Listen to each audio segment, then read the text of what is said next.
Hello my lovely and beautiful Aquarius कुंभ राशि, कैसे हैं आप सब। नो कांटेक्ट में हिडन फीलिंग्स क्या चल रही हैं आपके पार्टनर की, चलिए जान लेते हैं बिना टाइम वेस्ट करे। एंड जो होगा जैसा होगा आपके सामने बिल्कुल कंप्लीट तरीके से मैं बताने वाली हूँ। यहाँ पर यूनिवर्स की एडवाइस भी आपको बताऊँगी, लेकिन यहाँ पर आपकी फीलिंग्स नहीं हम देखेंगे। यहाँ पर हम सिर्फ देखेंगे पार्टनर की हिडन फीलिंग्स, ठीक है। सो या स्टार्ट कर लेते हैं। और एक साइड तन्हाई में को होकर आप अगर रीडिंग सुने तो रीडिंग आपको बहुत अच्छे से समझ में आएगी। जब भी आप रीडिंग देखें कोई, तो आपको एक सुकून वाला प्लेस तलाश करना है एंड देन रीडिंग सुननी है। चाहे वो नो कांटेक्ट की हो, लव की हो, या फिर करंट फीलिंग्स हो, कुछ भी हो, ठीक है।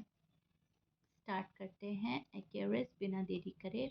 सबसे पहले चीज़ मुझे जो पार्टनर की नज़र आ रही है, आपका पार्टनर इमोशनल है, काफ़ी आपको लेकर इमोशनल हो रहे हैं, अंदर से काफ़ी केयर करते हैं आपकी, लेकिन इमोशनली डिस्टेंस आ गया है, नो कांटेक्ट हो गया है, उनकी बात नहीं हो रही है आपकी आपसे, या फिर उतना वक्त नहीं गुजार पा रहा है जितना पहले होता था। तो ये पर्सन डिस्टर्ब हो रहा है, अपनी फीलिंग्स को लॉजिकली समझने की कोशिश कर रहा है। ये पर्सन अपनी ही फीलिंग्स को नहीं समझ पा रहा है, इनके मन में क्या हो रहा है। मतलब इनको ऐसा लगता था कि आपके बिना रह लेंगे, नो कांटेक्ट इतना इनके ऊपर हावी नहीं होगा, या नो कांटेक्ट में ये ज़्यादा परेशान नहीं होंगे। लेकिन अब जैसे जैसे नो कांटेक्ट आगे बढ़ रहा है, ये पर्सन परेशान हो रहा है। इस पर्सन को समझ में नहीं आ रही है फीलिंग्स को अपनी कैसे समझे। काफ़ी लॉजिक लगा रहा है ये पर्सन, काफ़ी प्रैक्टिकल हो रहा है, लेकिन जब इमोशंस हावी होते हैं तो ये पर्सन थक रहा है, टूट रहा है, वरिड हो रहा है, एंड कहीं ना कहीं इनसिक्योर भी फील कर रहा है। अगर वो थोड़ा सा डिस्टेंस लेते हैं, इसका मतलब ये नहीं है कि उनकी फीलिंग्स नहीं है क्यूरियस, इनकी फीलिंग्स बहुत ज़्यादा हाई हैं। They still stuck on you, they still miss you a lot and love you a lot. उनको फ्रीडम चाहिए होती है थोड़ी सी, लेकिन ये नहीं कि आप नो कांटेक्ट करके दूर बैठ जाओ, नाराज़ हो जाओ। ये पर्सन नहीं चाहता। तभी वो कंफर्टेबल फील करता है जब ये आपके पास होता है, आप इनके पास होते हैं। एंड जब आप इनसे दूर होते हैं, ये अनकंफर्टेबल हो जाते हैं, और बहुत अजीब सा बिहेवियर हो जाता है इनका, थोड़ा चिड़चिड़ा टाइप का नेचर हो जाता है, गुस्सा करने लगते हैं, खुद पे गुस्सा उतारना, दूसरों पे गुस्सा उतारना, किसी चीज़ में मन ना लगना। तो अक्यूरियस के पार्टनर के साथ साथ जो हो रहा है फिलहाल, ये हो रहा है। और ये चीज़ें काफ़ी हिडन है, ये चीज़ आपको शो नहीं की जा रही है। आपको बहुत ज़्यादा कूल एंड काम होकर दिखाया जा रहा है, ऊपर ऊपर से आपको ऐसा शो किया जा रहा है कि इनकी लाइफ में सब कुछ सॉर्टेड है एंड सब कुछ आराम से चल रहा है, एंड इनको कोई परवाह नहीं है। जबकि इस पर्सन को बहुत ज़्यादा परवाह है, ये पर्सन बहुत ज़्यादा फ़िक्रमंद है। ये एक हेल्दी रिलेशनशिप चाहता है ये पर्सन, एंड जब चीज़ें सही नहीं चलती एंड इनको लगता है कि इस रिलेशनशिप में बहुत ज़्यादा खटपट अनबन हो रही है, तब ये पर्सन बहुत ज़्यादा लेज़ी हो जाता है, एनर्जी बहुत डाउन हो जाती है। तो अभी वो हो रहा है आपके पार्टनर के साथ है, ठीक है।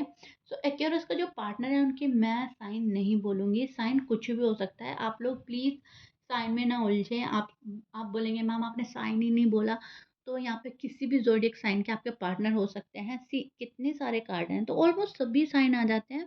तो हमें यहाँ पे साइन में नहीं उलझना है। ये जो एक्यूरस है, एक्यूरस का जो भी पार्टनर है, जिस भी ज़ोडिएक साइन का, ये उनकी हिडन फीलिंग्स है, राइट।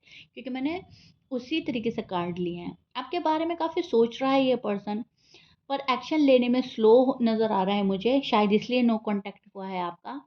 आप लोगों की बात शायद इसीलिए बंद हुई है कि आप बोलते थे कि एक्शन लो, एंड ये पर्सन एक्शन नहीं ले पा रहा था, या काफ़ी स्लो नज़र आ रहा था। कभी कभी खुद को ही कंफ्यूज एनर्जी में डाल लेता है, कभी कभी खुद ही इतना कंफ्यूज हो जाता है ये पर्सन कि एक्यूरेस को क्या ही समझाएं जब खुद ही समझ नहीं आ रही है। वो काफ़ी अटैच हैं आपसे, लेकिन डर लग रहा है कि कहीं आप जो हैं इस पर्सन को और ना कुछ सुना दें, या वो आपको खो ना बैठे, या आप उनसे हमेशा के लिए दूर ना हो जाएं। तो अ, आपको खो देने का डर बहुत ज़्यादा इस पर्सन के मन में है, अगर आप अनमैरिड हो स्पेशली। तो ये पर्सन सोचता है कि फिर आपसे शादी कैसे होगी, एंड शादी के सपने आप ही के साथ सजा रखे हैं इस पर्सन ने, ठीक है। इसलिए कभी कभी खामोश हो जाता है पर्सन, साइलेंट ट्रीटमेंट देने लगता है। इनको ऐसा लगता है चुप होने से चीज़ें सही हो जाएँगी, सॉर्ट आउट हो जाएँगी। डिस्टेंस मेंटेन कर लेते हैं एंड आपका बिहेवियर पे नज़र डालता है। आपका बिहेवियर इनके साथ कैसा है? आप किस लेवल तक इस पर्सन में इंटरेस्टेड हैं एंड कब तक आप ये रिश्ता कायम करना चाहते हैं? आप कितना लॉन्ग टर्म जा रहे हो उनके साथ में? एंड कैसा आप ये रिश्ता बनाना चाहते हो। तो कहीं न कहीं एनालाइज़ मोड पर नज़र आ रहा है मुझे।